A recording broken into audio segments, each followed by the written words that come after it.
He blocked my path before I could reach the hall. "Turn around," he said. "She doesn't want to see you, loser." His voice was low, smug. I saw my reflection in his sunglasses. Me, the uninvited father at my own daughter's wedding. My hands stayed at my sides, calm, but something cold slid through my veins, sharp as wire. Behind him, laughter rose from the garden. Her laughter, my daughter's, the same girl who once clung to my sleeve every morning before school. Security moved in, summoned by her new mother, my ex-wife, still perfectly composed, still pretending not to see me. Then my daughter appeared beside her, her white dress glowing against the light. She didn't look at me, didn't need to. "Get him out of here," she said. Her voice didn't break. The crowd turned. I was the problem, the ghost that didn't belong. I left without a word, but as I reached the parking lot, I made one call. Just one. 5 minutes later, I heard it. Screams, confusion, the music dying mid-note. And then I saw him, the groom's father, running toward me. "I'm sorry," he said, breathless. "Please don't go." I didn't answer, just watched the chaos unfolding behind him, the beginning of their undoing. It started months ago. A photo online, my daughter at dinner, with him, my ex-wife's new man, the same man who'd told me to move on. Her hand on his shoulder, his on hers. At first I thought it was an old photo, something harmless, but then I noticed the necklace, the one I'd given her on her 16th birthday. She was wearing it that night, and the caption below the picture, "Family dinner." That word cut deeper than any blade. Family. They'd erased me completely. When I tried to reach her, she didn't respond. Weeks passed. Then I got the wedding invitation, sent by her mother's assistant, not by her. I was welcome to attend quietly. That phrase echoed in my head, quietly. The more I thought about it, the more it felt deliberate, like they wanted to bury me without digging a grave. So I started watching, not obsessively, methodically. I noted the names in the guest list. The groom's father, a businessman I once worked with, the one who'd built his empire on other people's secrets. I'd helped him once, knew things no one else did, and that was all I needed. I stayed invisible, attended no rehearsals, sent no gifts, but I gathered everything, quietly.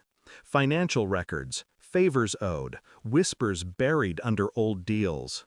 I wasn't planning revenge at first, not really. I told myself I just wanted clarity. But clarity, I learned, is another word for precision, the kind needed to cut something open cleanly. I found out the groom's father had debts, hidden ones, the kind that make men panic. One call from the right voice could ruin him. The night before the wedding, I rehearsed that call in my mind. I didn't feel anger, just focus. Years of humiliation boiled down to a single opportunity. When I looked in the mirror that morning, I saw a calm man, a man no one invited, but one who understood leverage better than love. As I stood outside that hall, watching them celebrate, everything fit together. My ex-wife's man, my daughter, the smiles, the photos, the public story about new beginnings.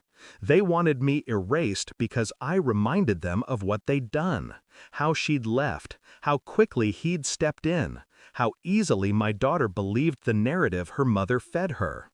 The truth wasn't that they hated me, it was that they couldn't look at me without seeing themselves. When the groom's father came running, I didn't have to ask what happened. I already knew. The call I'd made wasn't to him, it was to the board member who held his debts. The deal collapsed mid-ceremony. His son's marriage, my daughter's dream, was now collateral. And just like that, the story they'd written without me fell apart. He stood in front of me, panting. "You didn't have to do this," he said. "I didn't," I replied quietly. "You did, years ago." His face twisted. He knew what I meant. Behind him I heard shouting, the groom refusing to go through with it. My daughter's voice cracking for the first time. My ex-wife trying to fix what couldn't be fixed. I didn't move, didn't smile. That was the beauty of precision. It doesn't require noise. He grabbed my arm. "Tell me how to fix this." I looked down at his hand until he let go. "You can't," I said. "You don't fix truth. You just live with it." Then I turned and walked away. I didn't attend the aftermath, didn't answer the calls that followed. I drove until the road blurred, until the sound of their voices faded into the hum of the engine. Somewhere along the highway, I stopped caring who was right. Revenge isn't satisfaction. It's silence. The kind that comes when you've said everything without speaking. I pulled over once, looked at my phone, saw her name flashing across the screen. I let it ring. Then I turned it off, rolled down the window, and let the wind take the last sound of it away. I wasn't her father anymore. Just the truth she finally had to face. Thanks for watching. Don't forget to like, share, and comment. Subscribe now to Cheating Stories Insight World for more amazing stories.